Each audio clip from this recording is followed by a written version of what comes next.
આપણી પાસે આજે જે સામગ્રી છે એ ખરેખર બહુ જ અલગ છે. આ કોઈ લેખ નથી કે કોઈ રિસર્ચ પેપર નથી. ના, બિલકુલ નહીં. આ છે એક શાળાના પ્રજાસત્તાક દિવસની ઉજવણી માટેની સંપૂર્ણ મતલબ કે એકદમ વિગતવાર સ્ક્રિપ્ટ. અને હું જ્યારે આ વાંચી રહ્યો હતો ત્યારે મારા મનમાં એક સવાલ આવ્યો કે શું આ માત્ર એક કાર્યક્રમની રૂપરેખા છે કે પછી આ ભારતીય નાગરિક બનાવવાની એક અદ્રશ્ય ફેક્ટરીનો બ્લ્યુપ્રિન્ટ છે. આ બહુ જ ઇન્ટરેસ્ટિંગ સવાલ છે, કારણ કે આ સ્ક્રિપ્ટમાં ખાલી કોણ ક્યારે બોલશે એટલું જ નથી. બરાબર. એમાં શ્લોક છે, શાયરી છે, સંચાલનની ભાષા કેવી હોવી જોઈએ અને દરેક પ્રસંગ પાછળની જે ભાવના છે એને કેવી રીતે જીવંત કરવી એની આખી પદ્ધતિ છે. મને તો આ એક ડોક્યુમેન્ટ ઓછો અને સાંસ્કૃતિક કોડિંગ માટેની ગાઈડલાઈન વધુ લાગી. અને એની શરૂઆત જ મને લાગે છે કે ત્યાંથી જ ચર્ચા શરૂ કરવી જોઈએ. હા, બિલકુલ. તમે ગણેશજીના શ્લોકની વાત કરી રહ્યા છો, બરાબર? હા. વક્રતુંડ મહાકાય થી શરૂઆત. હા. એટલે એક બંધારણીય, એક ધર્મનિરપેક્ષ દિવસની ઉજવણી, એની શરૂઆત એક ધાર્મિક શ્લોકથી થાય એ થોડું વિચિત્ર નથી લાગતું? જુઓ, પ્રથમ દૃષ્ટિએ વિચિત્ર લાગી શકે, પણ મને લાગે છે કે એ જ તો ભારતની સુંદરતા છે અને એની જટિલતા પણ. આ એ બતાવે છે કે આપણી જે રાષ્ટ્રીય ઓળખ છે એ કોઈ શૂન્યાવકાશમાં નથી બની. એ આપણી હજારો વર્ષ જૂની સાંસ્કૃતિક અને આધ્યાત્મિક પરંપરાઓ પર બનેલી છે. સાચી વાત. અહીં શુભ કાર્યની શરૂઆત ઈશ્વર સ્મરણથી કરવાની જે ભાવના છે એ જ ભાવના રાષ્ટ્રીય કાર્ય પર પણ લાગુ પડે છે. આ ધર્મ અને રાષ્ટ્રનું મિશ્રણ નથી, પણ એક સાંસ્કૃતિક સાતત્યનું પ્રતીક છે. અને સ્ક્રિપ્ટમાં તારીખ 26 જાન્યુઆરી 2026 અને 77મા પ્રજાસત્તાક દિવસનો ઉલ્લેખ છે.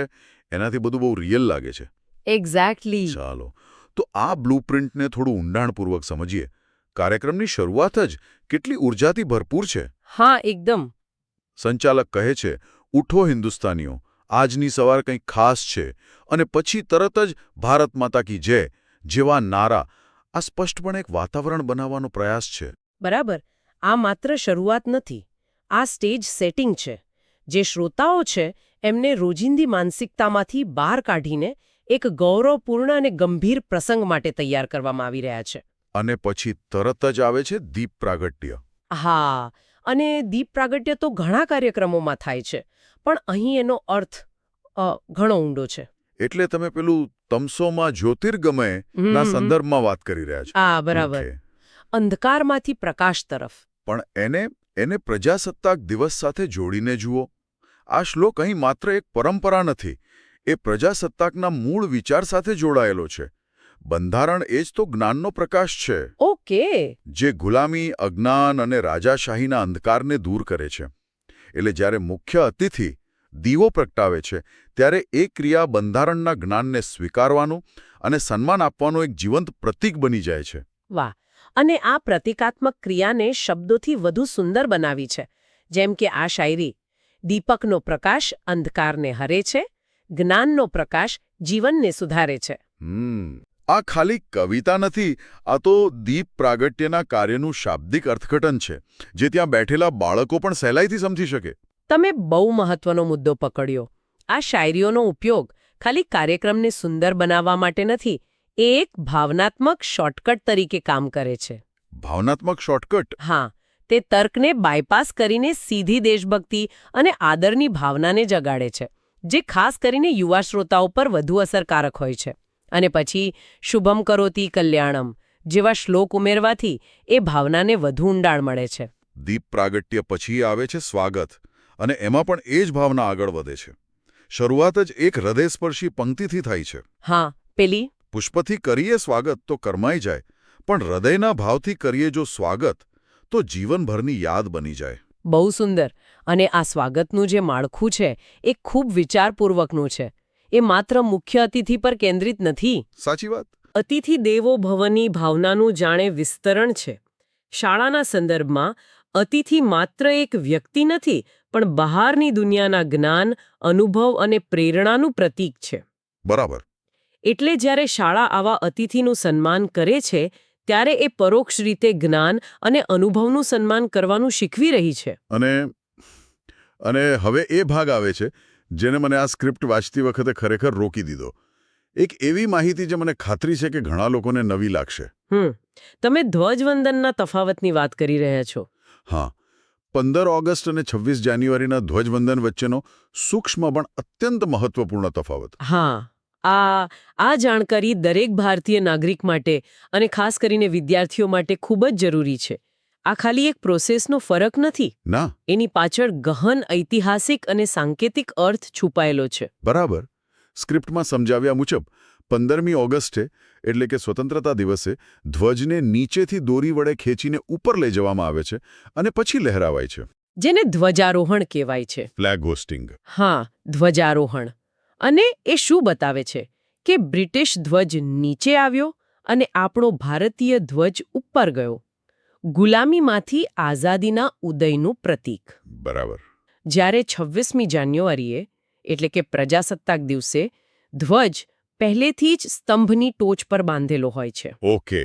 તેને માત્ર ખોલીને લહેરાવવામાં આવે છે. હા. આને ધ્વજવંદન કહેવાય છે. ફ્લેગ અનફોલિંગ. ધ્વજવંદન. હા. અને એની પાછળનો તર્ક એ છે કે 26 જાન્યુઆરી સુધીમાં ભારત પહેલેથી જ એક સ્વતંત્ર અને સાર્વભૌમ રાષ્ટ્ર છે.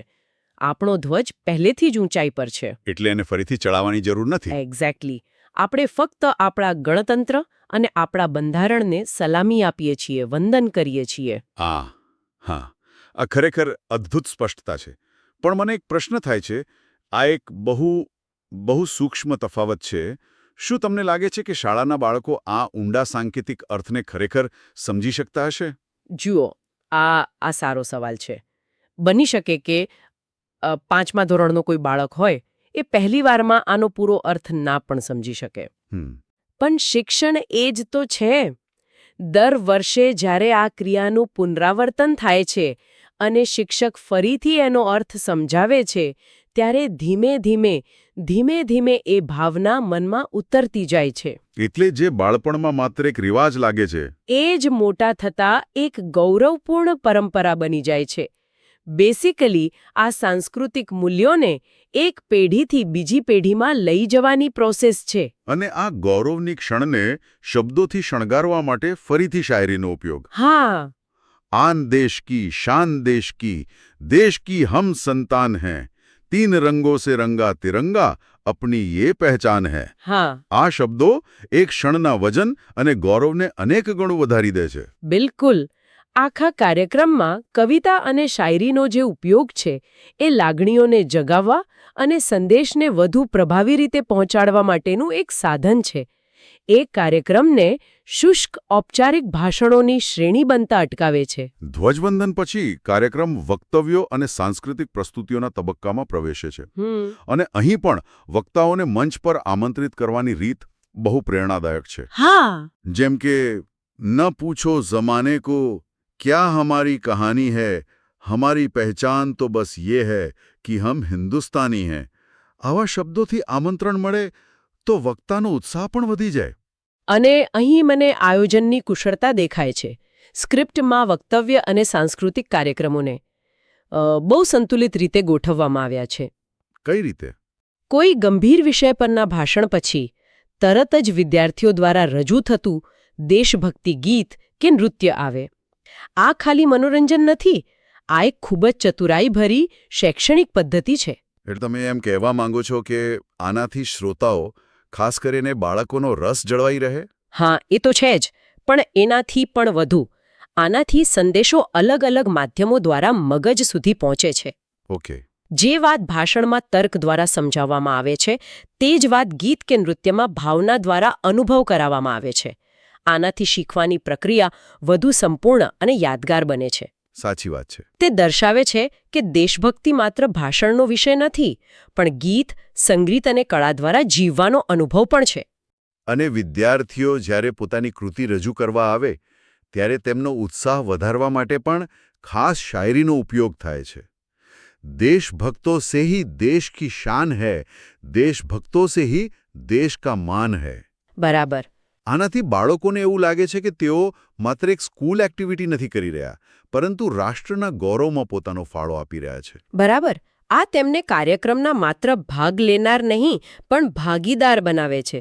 તેમના નાના પ્રયાસને પણ રાષ્ટ્રીય મહત્વ આપવામાં આવે છે, જે તેમના આત્મવિશ્વાસ અને દેશ પ્રત્યેના લગાવને મજબૂત કરે છે. જો કે અહીં મને એક બીજો વિચાર આવે છે.